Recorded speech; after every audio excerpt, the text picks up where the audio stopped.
Hi, I'm Todd Houston, and I am an author. I'm a international speaker. I also hold world records in mountain climbing, patented inventor, and just love to study love. And this is my wife. Okay, but he didn't say he did all that as a leg amputee, which is pretty cool. And so my name's Julie Dunbar, and I am a licensed clinical social worker, LCSW. So I'm a therapist, licensed therapist. And I am an athlete. I have completed an Ironman and do marathons. I love to push people with disabilities to do those things so they can compete as well. And animal saver, animal lover, and have 3 amazing kids. He has 2 amazing kids. We have 5 together, and it's a really cool family. But she did not mention that she was selected as one or the most compassionate citizen of our community. Oh, that's sweet. So hopefully she'll get that in our household someday. Well, you got to be nice. If you'd be nice, I could be compassionate. We were both on a dating website, and We were, yes. And it was reached the out free to one. me. It was the free one. It was the free one at the time. It was. Plentyoffish.com. That's right. Yeah. I don't know what it's like now, but at that time, it was a decent one. It was free. It was free. But he reached out to me. He messaged me, and I had put on my profile that I was very honest, and I said, one of the things I mentioned is I have a goal to climb Mount Denali, which is a mountain he's climbed, and it's the highest point in North America. And so one of the things he said was, hey, I've climbed this mountain. We should get together and talk about it. And I was good with that because I honestly wasn't looking for a serious relationship. I just wanted to meet people. And so I always did lunch, never did dinners, so it wasn't like a date. And Yeah, I can remember when we were talking about where we might go have our first meetup, and that was a lunch deal. And I talked about this one place, and you were like, no, I don't want to go there. No, I didn't say I want to go there. You just said it's this place. It's like a restaurant bar, but it's a restaurant. It's on the river, and that was good because I like going to the river. But it's a bar, and I just said, hey, just so you know, I don't drink because I didn't want him to think we were going to be hanging out at the bar. And he goes, well, that's great because I don't either. And I was like, oh my gosh, another person who doesn't drink. I mean, I was okay if somebody drank. I just not somebody who's like an alcoholic. But Well, actually, it really wasn't about them being an alcoholic. It was about them trying to get you drunk. Yeah, well, I mean, that's never a good thing, obviously. But no, I mean, so that was a really cool thing right from the get-go. And so we go to this restaurant, and my first impression of Todd was that he was a little bit conceited. Oh, gee. I've told you this because he was sitting with and the waitress comes up and is asking us our order, and he wouldn't even barely look at her. And so I thought, oh my gosh, he's kind of conceited. And later on, it was really cool because he did that on the second date, or the second time we went out to dinner that time. And he did the same thing. And later, after I got to know him, he's not conceited at all. So I was like, what was that about? And he said, well, I just didn't want you to think that I was hitting on the waitress, which I was like, oh my gosh, that's so sweet, because it was a really thoughtful thing. So I totally misread you. And it's been going on ever since. The misreading? So well, if you could communicate, when I just gotten out of a relationship, so I was not looking for another relationship. But my friends were wanting me to meet some people, so they were recommending these online dating sites. One of my friends, neighbor guys, he suggested I get on hotrussianbrides.com. And Todd was like, oh, okay, twist my arm. So then another girl that I knew, she suggested I get on plentyoffish.com because she said that was free. And I went on these sites for a couple of weeks, and I realized that, one, there have to be some girls that I could go out with that aren't on the other side of the world, that are somewhere here local. And secondly, that I didn't want to be on dating websites after about a week or so because it was just. But as he tells this story, the amount of time gets less and less. It was. No. I was only on it for like a day. Yeah. So when I was signing off of plentyoffish.com, Yeah. that's when your picture came up. Yeah. Because it was like suggestion of who you might want to meet. And I thought, okay, she's kind of cute. She's cute. But her title was Going for the Summit. And as a world record mountain climber, that got my attention. And she talked about how she wanted to climb Denali.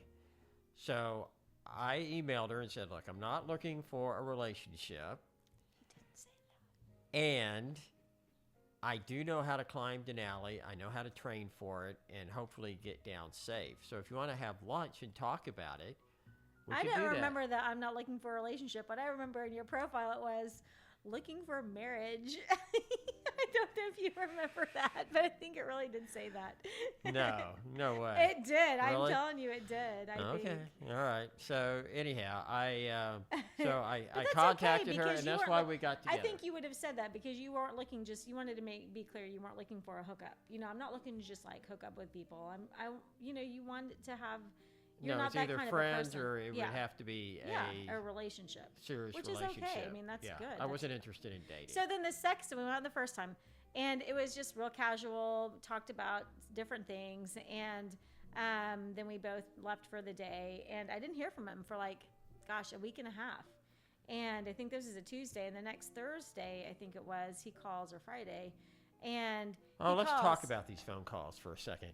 So he calls me. I call her to see about getting together, and she says, I was on a bike ride, and I happened to have stopped to get a drink of water. I would not have answered the call, and pick up the phone, and it's really windy, and this person says, hey, this is what? I didn't hear the name. Just want to see if you wanted to go to dinner. And I was like, hey, I'm on a bike ride. Let me call you back. And I hung up the phone. I was like, who was that? I have no idea who that was. Because I had gone on a number of lunch dates with people, and I was one of many. So I got back on my bike, and I was thinking, like, I wonder if that was that Todd guy. And I was like, if it was that Todd guy, I'd be cool with that because I really liked him. I really enjoyed you and enjoyed our conversations, and I thought you were an interesting person. And so I called him back when we got done, and I was like, okay, you answered. I was like, oh, yeah, it's that Todd guy. And so we went to dinner, had a nice dinner. It was another just conversation, nothing to it.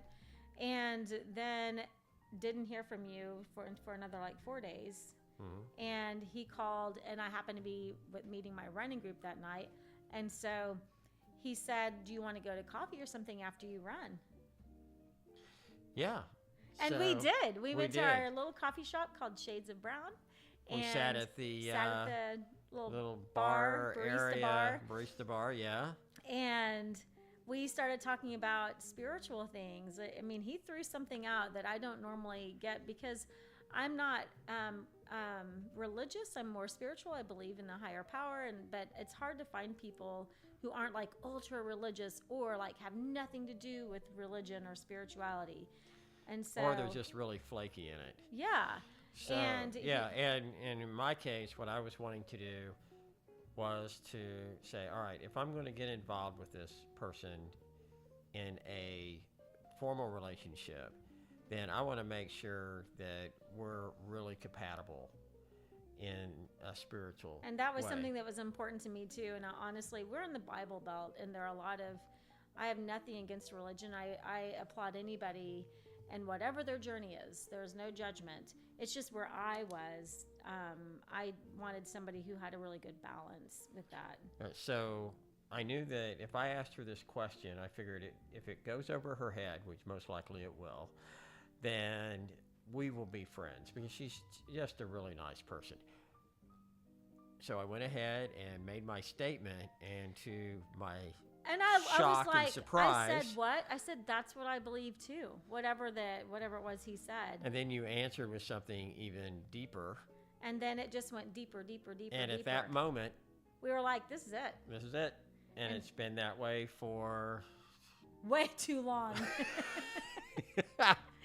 No, that was in 2013. So that was 12 years ago. 12 years. Yeah.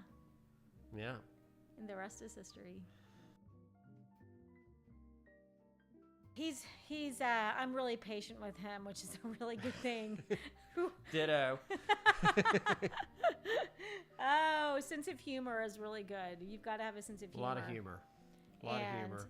And a lot of communication. And a lot good in communication. And something that he has done, I think everybody, the way I see relationships is everybody has stuff to work on. I mean, as a therapist. Yeah, some more than others.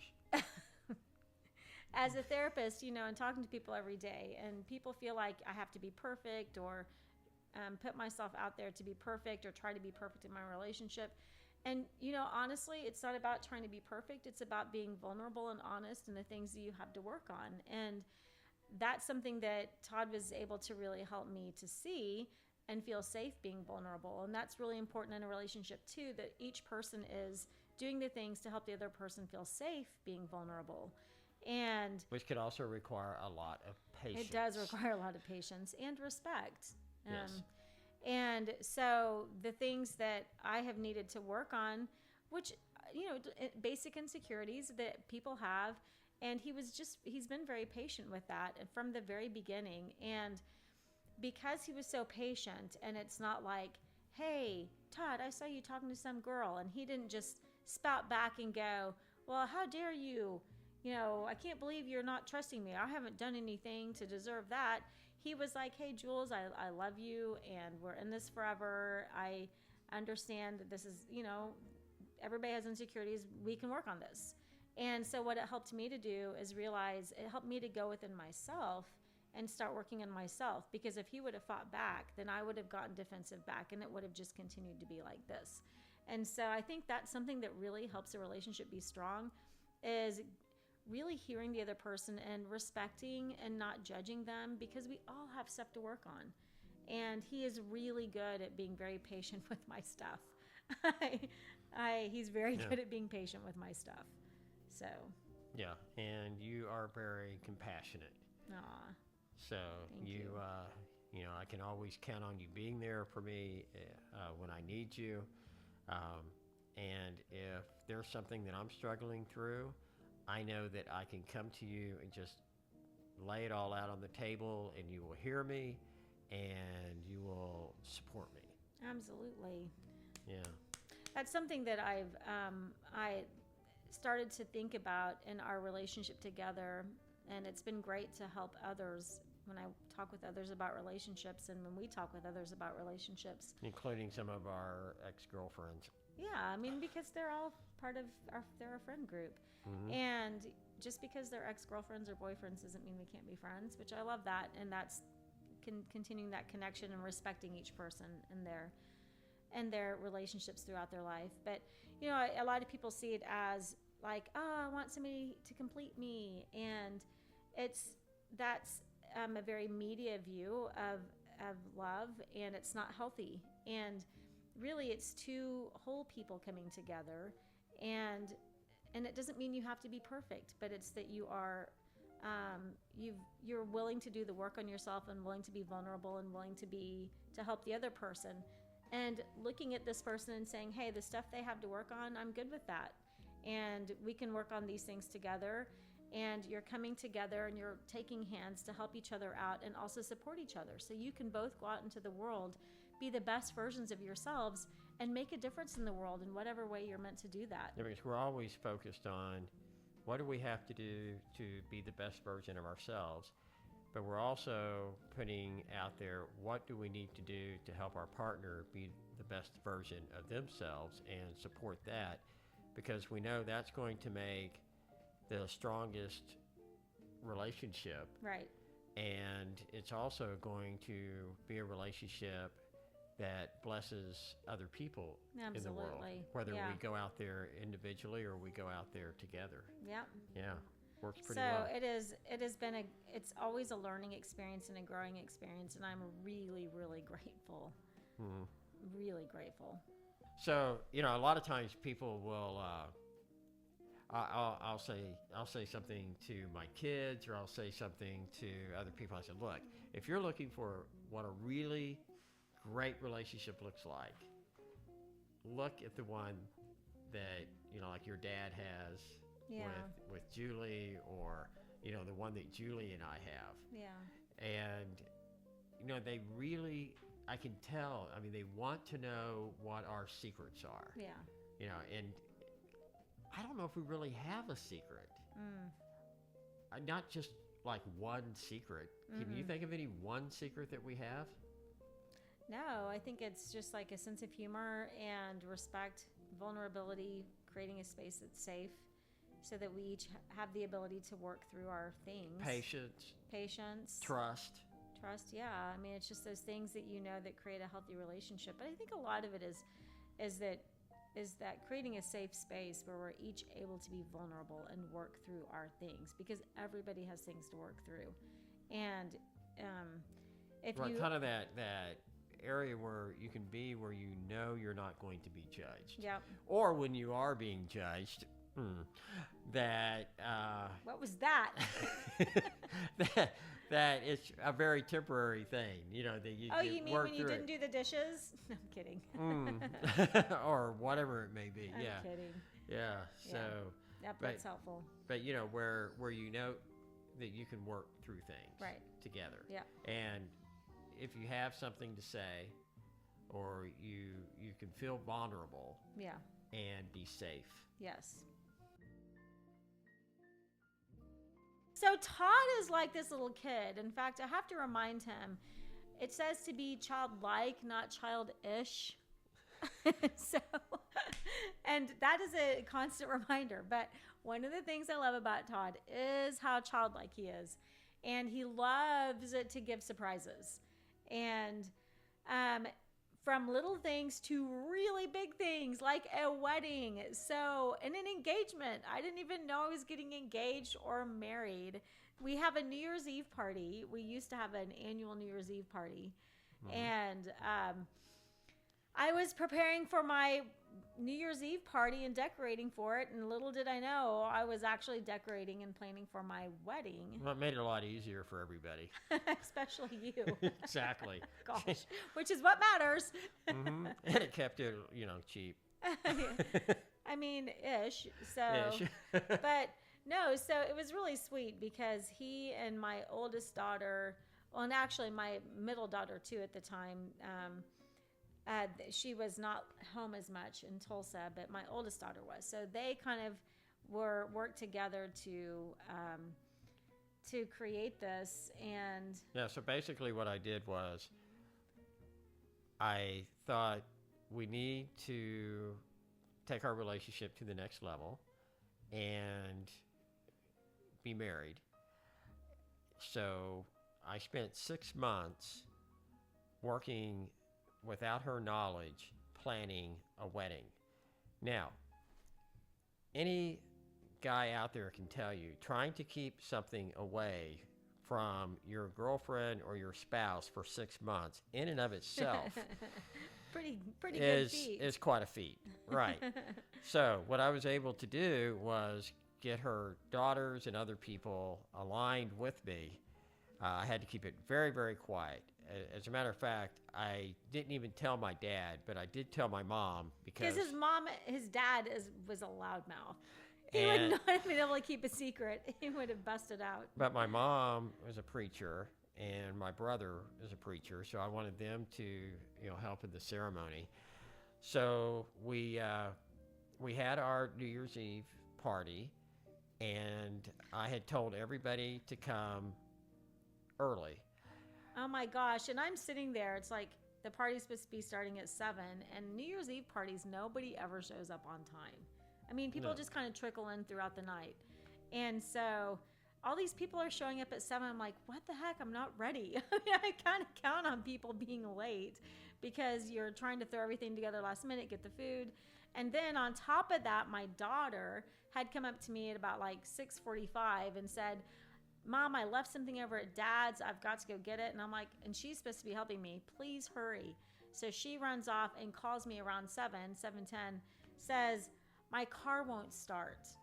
So he has his friend who was a former. Yeah, so my friend who was a former spy, he was here from out of town, and this is all planned, volunteered to drive her. He's like, to hey, her Julie, daughter. I'll drive you. And I thought, I could drive myself, but okay, because I don't want to be rude and turn him down since he's trying to be nice.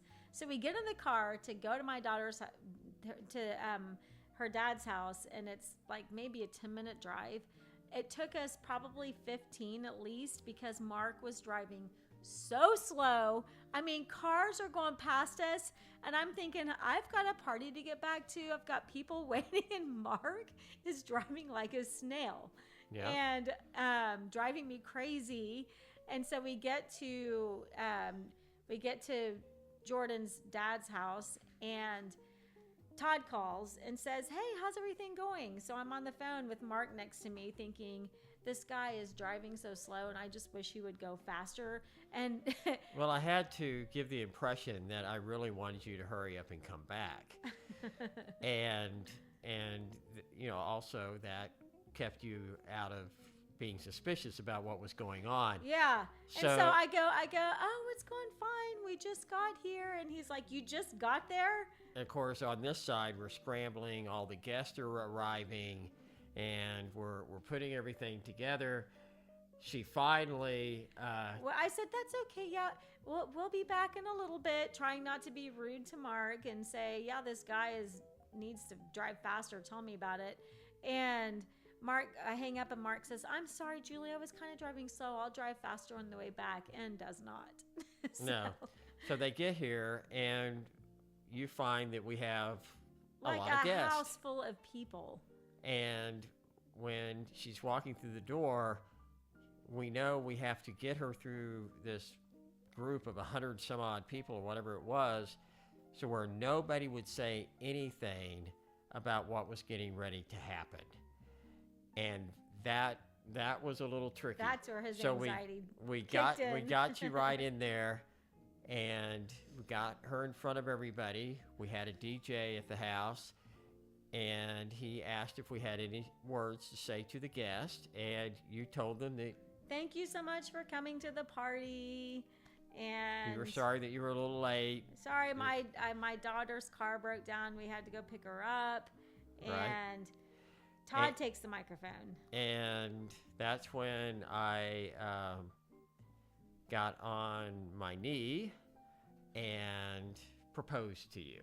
Aw, it was really sweet. Yeah, in front of everybody. And your dad was so surprised. That was so funny. Yeah, he's like, what? I know, that was so cute. And you said? I said, okay. Yeah. I was a little shocked. She said, okay. So. And then I think somebody said, you better say yes. And I was like, oh, yes, absolutely yes. So, and that was when I said to her, you probably think that everybody is here to be at the New Year's party, or you might think they're here for the potato bar, or you might think they're here because they knew that we were going to have an engagement, but they're here for your wedding. Yeah, that's when I found out. And the first thing I said was, is Colin here? That's my son, because that's something that I had always known. I would never make a decision or take a step like that without all of my kids. Right.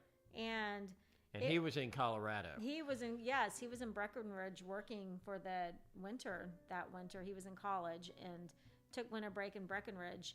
And the cool thing is he was not going to come. He was going to have somebody live stream it in to him. Mm-hmm. And I wouldn't have done it because it was so important to me that my son was there.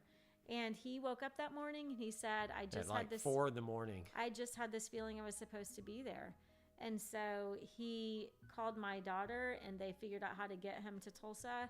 No, Oklahoma City. Well, Oklahoma City. Somebody went to grab him from Oklahoma City, got him here, and when he showed up about 10 minutes before you got there. I said, did he really? That's so funny. Pretty close, yeah. I said, is Colin here? And Todd grabs the microphone and says, she wants to know if her son is here. Colin, come on out. And Colin comes around the corner in all of his bushy hair. He's so cute. And I started crying. Yeah. Yep. And so, yeah, my sister, or no, my daughters had gone to pick out a couple of dresses for me. And so I could have some choices. And so I went and tried on. Then one of the dresses was absolutely perfect. About 20 or 30 minutes later, she had her wedding. Yeah. And it was awesome. It was really cool. It was really sweet. Yeah. And I've had people ask me since then, does it kind of, be honest, Julie, does it kind of bother you that you didn't get to like play in your wedding? And I've said, I can see why somebody would ask that, but I know Todd's heart, and I know how excited he was about this, and that this was something, it was just such a pure thing from your heart, and that made it very special to me. So I didn't need to plan it. I mean, it was something very special in that way. So, yeah. Yeah, so she's been stuck ever since. And that is the truth. Get me away. No, so. Not at all. So that was our wedding. I just want to thank everybody for, listening in, hearing our story. Yeah, thank you. I hope it's something that might inspire them. Yes, that would be awesome if people were inspired to look for healthy relationships or have gratitude and celebrate the one they're in. Well, and also that we are so excited about having them join us as we move forward. Yes. And share, our experiences, our knowledge. We're looking forward to learning from our audience too. Absolutely. Yeah. So, all right. Well, we'll say goodbye for now until the next time.